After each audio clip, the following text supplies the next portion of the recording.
guys, I am super excited because I am going to be bringing my girlfriend to the stage of, I think, wow, it's been about 17 years. And I'm like, girl, you gotta share this book. You gotta share this book. And y'all, if y'all did not notice, I already put that link for y'all to like click, like, share, follow, buy the books, send them to your friends. But y'all, we getting ready to turn her into a number one bestseller. So I cannot wait. Y'all, look at this. Don't look at my raggedy book. Okay. I told her I'm gonna get another one so it's not all bent up. But I cannot wait to bring Michelle John Edwards to the stage. Hey there. Welcome. Thank you. Thank you. I am so excited to have you here. Um, we got to start off with, because y'all probably even saw me doing the graphics for this. Y'all, I was doing the graphics. I was going up, down, all over the place with the graphics because I know her as one name. But when I saw this book came out with a whole completely different name. And I really want for you to share. Like, how did you come up with this name so the audience can understand? So Michelle is and John or Jean actually is my mom's middle name, and Edward was my dad's middle name. So in order to honor them, because I lost them in 2019, tragically, I thought that that would be a great way to honor them is to have that be my author's name. Girl, I love it. Zavi in the background. Hey, Zavi. You happy that your mommy up here debuting her book? I love it. So, how did you come out with this whole book idea? So honestly, it's kind of like it just came to me inspiration wise. I always wrote, right? But I was a poetry writer. Very short, like very poetic. You probably could hear some of it in the book as you read it. So that was my jam, right? Writing poetry. And honestly, during COVID, I wrote the first draft of the book in 1 month. Wow. I just was writing. It was just flowing out, just all the ideas just coming. And I mean, literally, I started the beginning of the month and ended it at the end of the first month. I mean, July, I just couldn't believe it. I was like, I got a book. I mean, obviously, it was rough. It was the first draft, but it was one whole book in 1 month. I couldn't believe it. Wow, that is amazing. So, wait a minute. Okay, so y'all, there go the link. So if y'all are wanting to know where the link is at for y'all to get the book, I just posted it. Um, so how did publishing your first book change the process of your writing as a whole? Yeah, so basically, it's a couple of ways you can publish, right? You can do self-publishing or go the traditional route. And because I didn't want the integrity of my characters changed, I decided to Mm. self-publish, right? I did not want my characters to be sorry, go. I didn't want my characters to change the melanin or anything about them. I wanted them to Mm. be as I stated them in their authentic selves, right? So, I mean, it's like a baby, right? My book was like my baby, so I wanted to make sure that my vision of what I saw in the book be published. So I decided to self-publish. It changed everything, right? Because you know, I mean, well, anybody creative, you think, okay, I know how to write this thing. And so I had a few friends and everybody go through the editing process. Now that was a dream killer. Not really, but it was kind of like, oh my gosh, this editing process was very hard, very difficult to go through. Find out there were kill words that I just needed to eliminate from the whole book, Mm. right? And one of them is that. And so I probably had that in the book 2,000 times. So just imagine having to go through the book and figure out how to state it differently and not Oh, use that so often. Stuff like that. Just didn't even understand it, right? Just the certain words that we really needed to kill out the process so that the book can go in the literary way of flowing, if that makes sense. it makes a lot of sense, especially for new authors such as myself and other authors that I know or and potential authors that's going to be watching this, because we don't take all of those things into consideration. I know when I was reading this book, I think I was just sharing it with you earlier. It was different. And the difference was, me usually when I'm reading these books, especially by Black authors, and there's no shade, y'all, but when it's by Black authors, it's that doom and gloom. Sure. And without you sharing, because we need for people to go and buy this book. So we ain't telling y'all everything that's in this book. But I just wanted to know, how did you just come up with that idea? And also, how was you able to do that shift where it's not that typical book that we read by other Black authors? So I wanted to show sort of a demographic of kind of what my life looked like, right? I'm a professional woman. I have professional friends that's killing the game out there, that's doing Come on it, now. and I wanted to project that in the book. Like, it doesn't have to be a struggle. Why do we always have to see the portrait of a fabulous life, but it's not a black person, right? The Mm. fabulous can be the black person, and it is a black person. So I wanted to show that in a book, because we're awesome people, and we need to have our books reflect that. You know how I'm always saying, I don't know no broke Black folks. And I'm not trying to be funny. It's the truth, and it's like what you shared. I do feel like I was telling you earlier where I feel like that this would be a book that all demographics would be picking it up. You know, Yeah.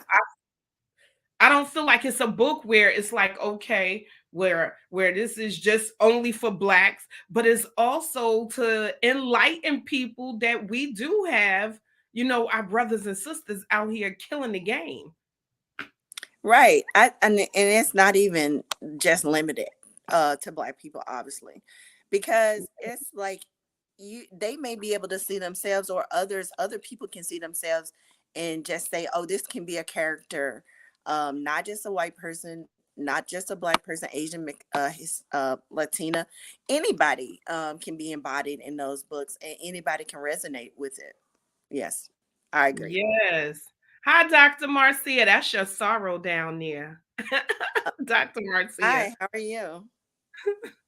So, another question that I have for you, because I know that writing just didn't always come about,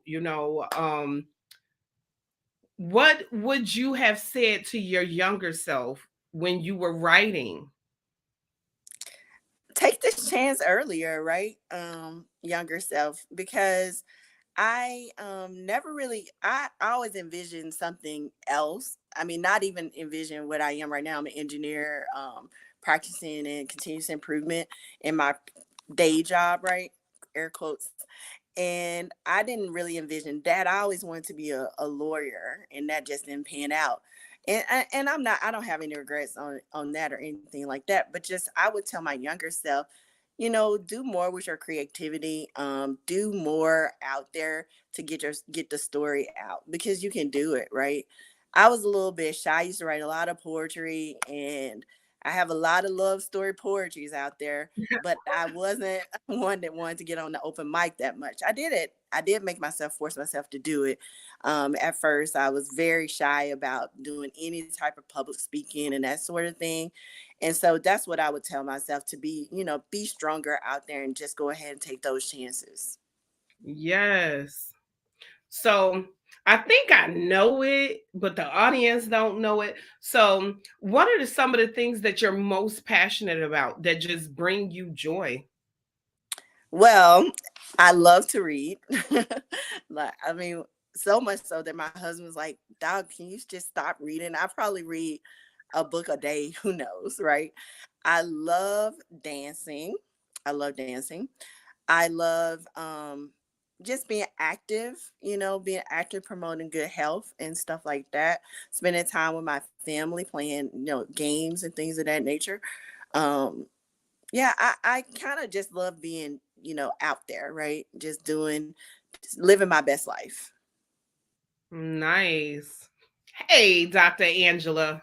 So, And traveling, sorry. Traveling. I love right, to for travel. real. I remember how you told me when I was in your book club. All right, girl, we ain't doing another self-help book. But I Well, love them. so I love not them. thing against self-help books I know. or readers. It's just that it almost seemed like work, right?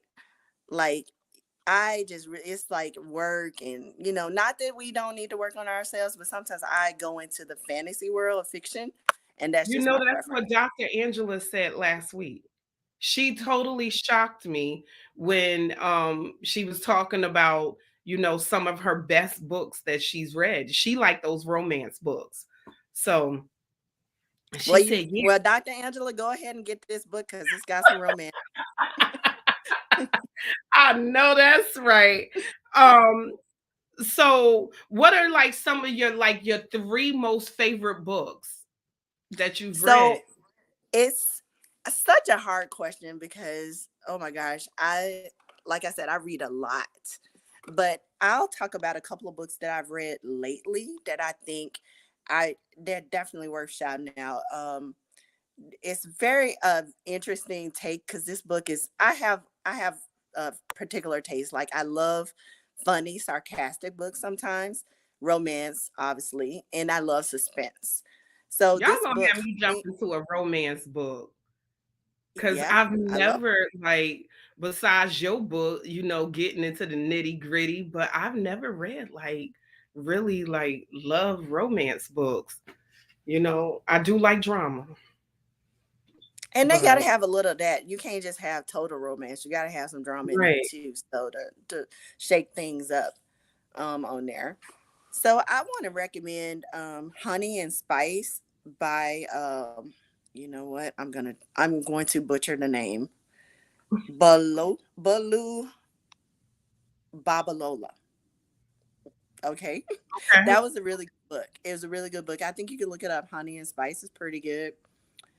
Sister of Mine by Sabra Ward Wardfogel is a really good book.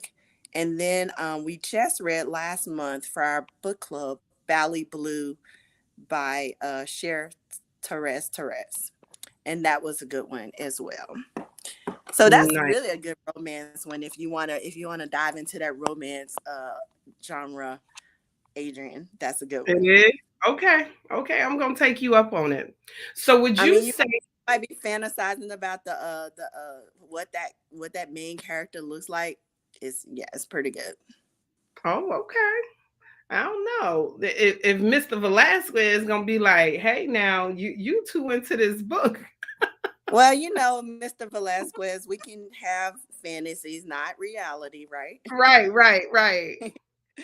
So would you say that writing energize you or exhaust you? No, energize. Oh my gosh. I'm talking about the ideas come, and sometimes I might wake up in the middle of the night with a total good idea. And I just got to make sure I'm, really feeling capturing it to get the essence of it. But I love just to get those ideas out. The exhausting part is probably going through reading it over, editing it, and stuff like that, because that part Mm, isn't enjoyable, right? Going through the mechanics of the book isn't like it's not for an enjoyable read. But writing, oh, I love writing. wow. So would you say did you ever get writer's block?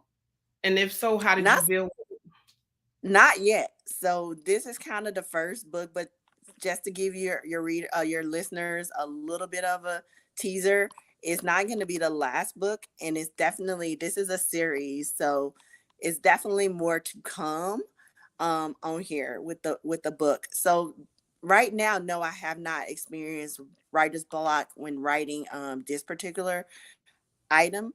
Now I have when I was writing poetry, just trying to get the right flow of what I wanted to say.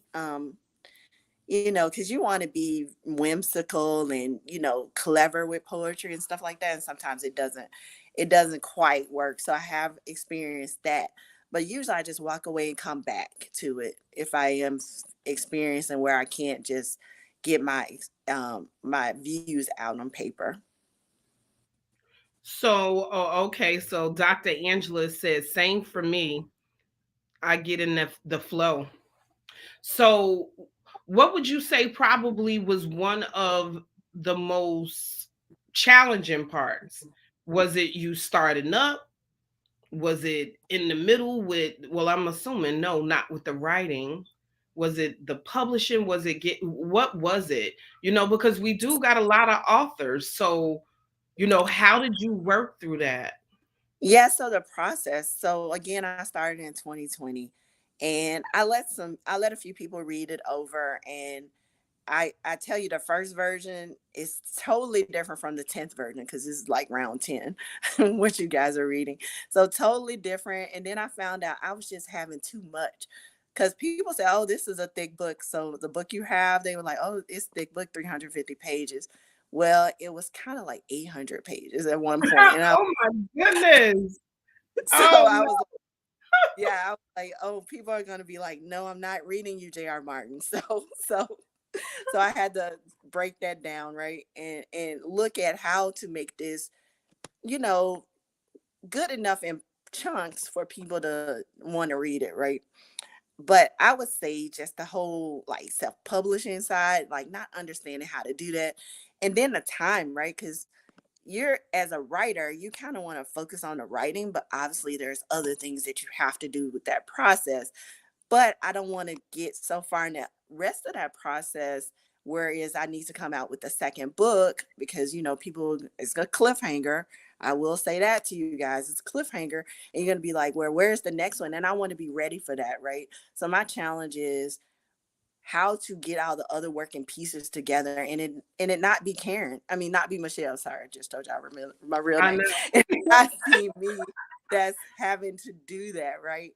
Because I can't do it all. And I realize that, I realize where my strengths and my weaknesses are.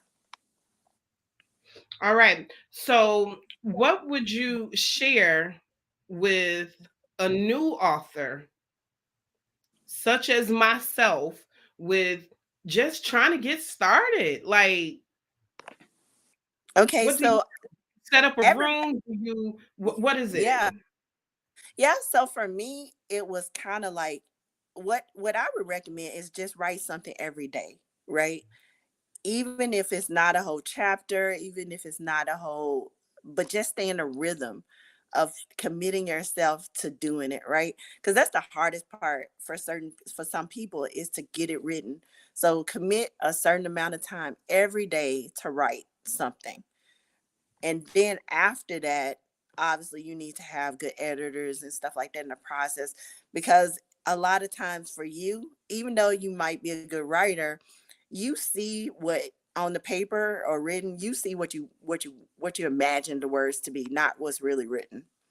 So you definitely need a second eye for that, because it's like you have it in your head what it's supposed to say, and you might see it as accurate and it might not be. So I would definitely say have some other people in there with you through that process, and commit to writing something every day. Even if it's half a page, whatever, it's just a commitment. Nice. So, what would you probably say? What was your biggest inspiration to write in this book? Because you could have written so many other things. That's true. And because I do have a lot of different ideas coming out.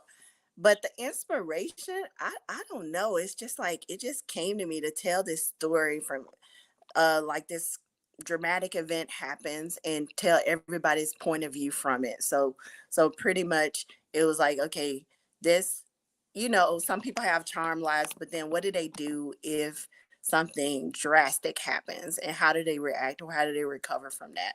So that's one of those things. And then how do you show some of the other points of view out there as well. That's kind of where I was going with it. But yeah, I don't know. Divine intervention, I could tell you, that came up with the idea because it just came to me and I just went with it. Nice. Love it. So, in this book, do you have like any little hidden things? Oh, it's so many hidden things. So many ways that I want the reader to just jump to conclusions and try to figure out, because it's not just a romance, it's a suspense as well. Right. So I want to have the readers guessing on what's going on and who's out there being that change agent and why, those sorts of things. Just the whole little tidbits all the way through it. I said, only if I could get my husband to read this with me, because my husband is one of those people that when he sits there, he watches the movie or he tries to guess the ending before it happens. And most of the times he's right. But Oh, I, I definitely want to see if he's going to be right. right, I will be curious as to see if he's right with this. So what would you say is like your fondest childhood memory and why? Yeah, so my fondest childhood memory, it involves my parents. We used to do a lot of stuff, a lot of things together, like play different games. So, like, I learned how to play spades when I was like 5 years old, and Oh my Ace it goodness. do very, very competitive type family. But I love playing those games because it really taught me how to, just be competitive and be a gracious winner and loser as well. But I just love that because it was good family time together, and we all were like, yeah, we were bosses when it comes to spades. Like anybody in my family, we was rolling. So I just had a good time with that. Yes. Well, I love you and your family. How was this whole book writing process with your husband? So he's been very supportive with it. No, I know it somewhat gets on his nerves, right? When I'm just like focused, really trying to get some stuff out there, but he's really been very supportive. Like my main critic and cheerleader, because he definitely was telling me, well, that doesn't sound like a male's point of view. Duh, duh, duh, So he definitely would put those things in there. So hence I put a dedication to him in the book. So just to know, I appreciate every effort he provided for me. Okay, well, that just opened up this next question because I wanted to know how hard is it writing in different characters? So honestly, it's not that hard. I would think, because you kind of put yourself into that space of, you have to change around what you're thinking. Just so you guys know, it is a little bit of an element in the book that's maybe creepy, right? So how do I put myself into that space? I used to watch a lot of soap operas growing up, and maybe not so far that long ago, and crime Right? shows and stuff Cool. like that. So all of those things are just looking at those elements and seeing what kind of people they are, kind of help with that. Nice. So, what is it that you want for people to take away from when they're reading your book? I really just want them to enjoy it and have a space to just go out and just enjoy, right? It's not a book where you're going to be self-helping or anything like that, but it's a nice book to think about, the journey, right? The journey that my main character Lauren is going on, and some of those obstacles, and then just kind of wonder if you know what's going on or who's behind all the things that's happening. That's what I'd be curious to learn, is to what the audience really thinks, if they figured me out or if they're clueless. So, what's next on your journey? So the book, actually, I'm already in the midst of finishing up book two. Well, I would say the writing part of it, the editing still has to happen. But yeah, the writing of it, because I think I told you guys earlier that there's a cliffhanger at the end of the first book. So I want to, keep you on the hook and have you out here looking to know what happens next in Lauren's journey. Yes. Girl, I just love how you out here killing it. I love how you are truly being an example for so many other women. To our youngest audience, what is one thing that you would share with them? Because I see that you're doing this later in night life, not later, but you're doing it later in life where you are following your childhood dreams with writing. Now you're putting it out there. So what would you say to them? Yeah. So honestly, I don't regret the path I took because like I said, I'm an engineer by trade, got that, and it really helped for problem solving and things of that nature. But I would say definitely follow your dream and just kind of like believe and if you want to, there are avenues out there, especially today. There's so many different avenues out there to do things on your own. Like I use Fiverr to do the cover design, to help with the type, putting it in the right set for the book, and then help me publish it and all those sorts of things. And they're relatively inexpensive. So there are ways to get out there and get the stuff done, that's beyond those traditional means. And just today, you have just a lot of different options out there. So if they want to do it, just believe in themselves and follow that dream to make it happen. Yes. So you are also a mommy, not only Yeah. a wife, but you are a mommy. Zavi's what, 6 or 7? 6. He's 6. So how did you juggle your 9 to 5, Yeah. Zavi, your husband, and now putting out this book? Let's be real. How did you get it done? Yeah, so not to say, like I said, the commitment was at least, I would just do maybe an hour a day to the book, right? Out of that, because again, I am a mom, I am a wife, and I need to make sure that I'm focusing around the house, the house what I need to, and helping my son through through everything. He started school this year, so just looking at his homework and helping get him ready and all that stuff, very time consuming. But it's just sort of like what I had to give up is TV. So I don't watch TV as Wow. much as I used to, because it's been focused with the book. So everybody's like, "Have you watched this show?" No, I've watched nothing. So I literally watch very little TV. So that's the thing I gave up. Mm. All right. So, how can these people connect with you? How can they get this book? What's up? Let them know. So yeah, so that's the kind of place, I'm gonna tell you, I don't have everything together, guys. I do It's coming, y'all. It's coming. yeah, it's coming. So my social media is coming. I do have a Instagram set up for Every Side, which is the book series, but it's still in a work in progress. But the book can be purchased via Amazon. I think Adrian shared the link in her Facebook, but it's also at Barnes and Noble. It's on the Apple app, and some a lot of different markets out there. But more information will be coming very soon. This book actually published a lot faster than I thought it would, and so You I was a did. little bit behind on the marketing piece. But that is what I'm working on. We're working with some people now. Yeah. So, guys, please send her some love. Go out and purchase this book. Y'all, Betrayed Every Side series. So, and she's getting ready to come out with her next series. So, y'all got to purchase series 1 so y'all can find out what happened to Lauren. Okay. Because we're not going to tell y'all the good, but she dropped a ton of gems today. Up. Did you see Ashton? Oh, thank you, Ashton. Oh, she said, I got mine. And then what we got over here?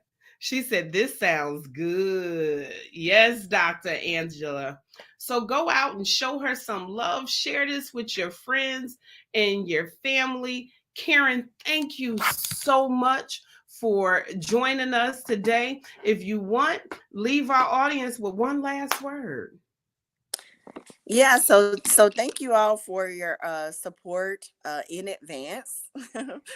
Support of my book. I appreciate it. And any reviews and feedback you guys can give will be Mm, very much appreciative, because that's how I know if it's landing or working with you guys, if I get that feedback. And I do take things into consideration, to say, okay, if you didn't like certain things, or what you thought could enhance the experience, just let me know. yes, thank you so much. Well, thank you guys so much for joining us today. Make sure y'all are tuning in next week, because I will have Jason White breaking the federal code. But without further ado, y'all go and purchase this sister book. Support a sister and show her some love. Like I always like to say it, y'all go out and make $1,000,000 choices. Have an amazing day. And don't forget to reserve your seat. This summit is approaching faster than y'all know. July, be here. Bye.